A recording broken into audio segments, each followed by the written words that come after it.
Hello everyone, it's Old Guardian here. We're now less than 2 weeks into the latest balance patch, the Hunter Nerf and Theotar Nerf patch, and the biggest news right now is no news. The complete and total lack of news. I made a best decks video 3 days after the balance patch, and 3 days after the balance patch I had the same exact 11 archetypes that I have here today. This is now 1 week later, and I had pretty much the exact same decks. There's a card has changed here, a card has changed there. Nothing really important has happened. But yeah, there's some experimentation somewhere, but for the most part, this current lack of experimentation in Hearthstone meta, this is really awkward. It seems like everyone has given up and no one is even trying to build new stuff anymore. But let's take a look at the top 11 best decks anyway. Coming in at number 11, we have Big Spell Mage. Yeah, Big Spell Mage. Last week I promoted a list with Naralex as a 3-drop. This week it has Murloc in it. Not big difference. It doesn't really make much of a difference at all. Like, otherwise it's the exact same list as 1 week ago. I guess the main thing we have learned during the past week is some of the matchups. You have a little bit more confidence in some of the matchups, you have a little bit confidence in some of the classes, like for example Enrage Warrior, which is actually good against Big Spell Mage, being an actual deck. But let's take a look at the other decks here. Coming in at number 10, we have Aggro Demon Hunter. Aggro Demon Hunter is the exact same list I showcased 1 week ago. Nothing new really has happened here. It's an aggro deck. It used to run out of steam real quick, now it has Sightless Magistrate. It doesn't run out of steam quite as quickly, and that makes it better. And at number 9 we have Miracle Rogue. Miracle Rogue has one of the maybe most significant changes. Last week I talked about the Chinese list, the double sprint list, and this week it looks like Edwin is just better than the double sprint. So yay for Edwin, nay for double sprint. Incredible innovation. And well, is it innovation? I mean, because we had the Edwin list first, and then the double sprint list came up and people thought, hey, maybe this is better. And then we played enough with the double sprint list and then, okay, it's actually not better, let's go back to Edwin. So, anyway, yeah, Miracle Rogue. And the 8th best deck in the game, it's Control Shaman. It's the exact same Control Shaman as it has been, nothing has changed. Even though like Control Shaman is just a pile of cards.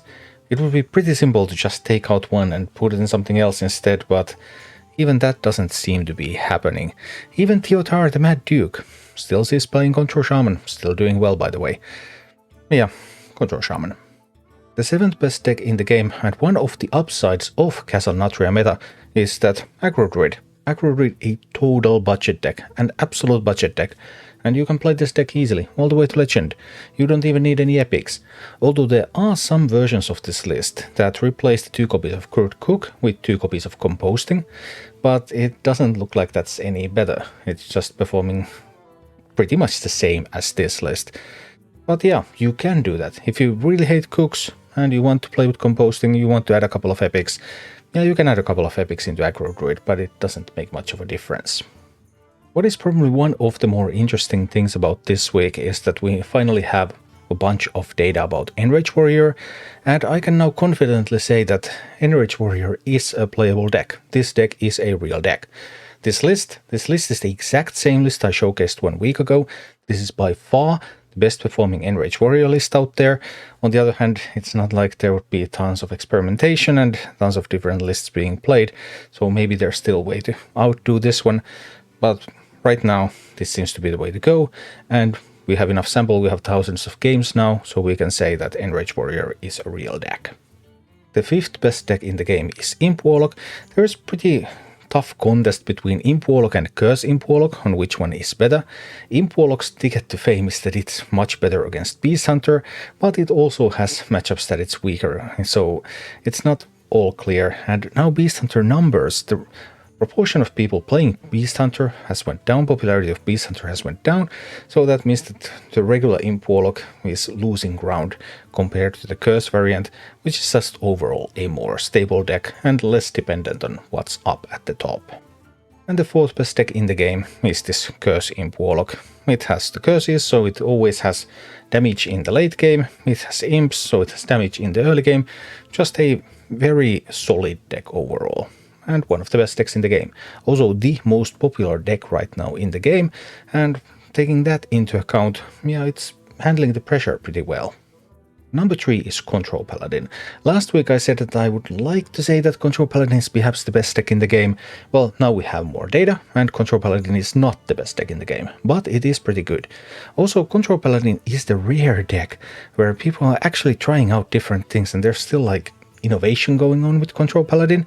So I'm showcasing 2 Control Paladin lists here. One is the list that I showcased last week, and the other one is a Jailer Ambassador Phelan variant. So, which is also doing okay. I guess the list that I showcased last week is still slightly better, but I just wanted to give you at least like one new deck or something, despite all of this. So yeah, that's almost as good. And the second best deck in the current meta is Naga Priest. And Naga Priest it's pretty aggressive, it's pretty explosive, but it's not quite as one-trick pony-ish as Bless Priest is, so it has more of a game against a wider variety of opponents.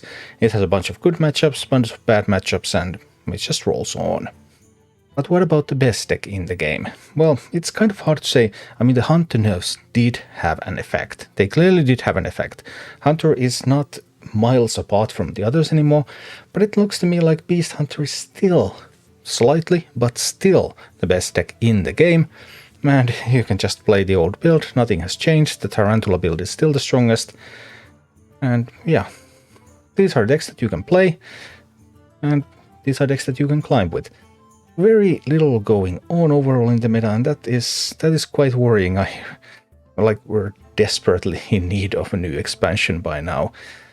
But anyway, Hearthstone, if you want to climb the ladder, these are some excellent tools that you can use. Thank you for watching. Click like and subscribe if you enjoyed this, and a special thanks to all of my Patreon supporters, YouTube members and Twitch subscribers who make all of these videos possible.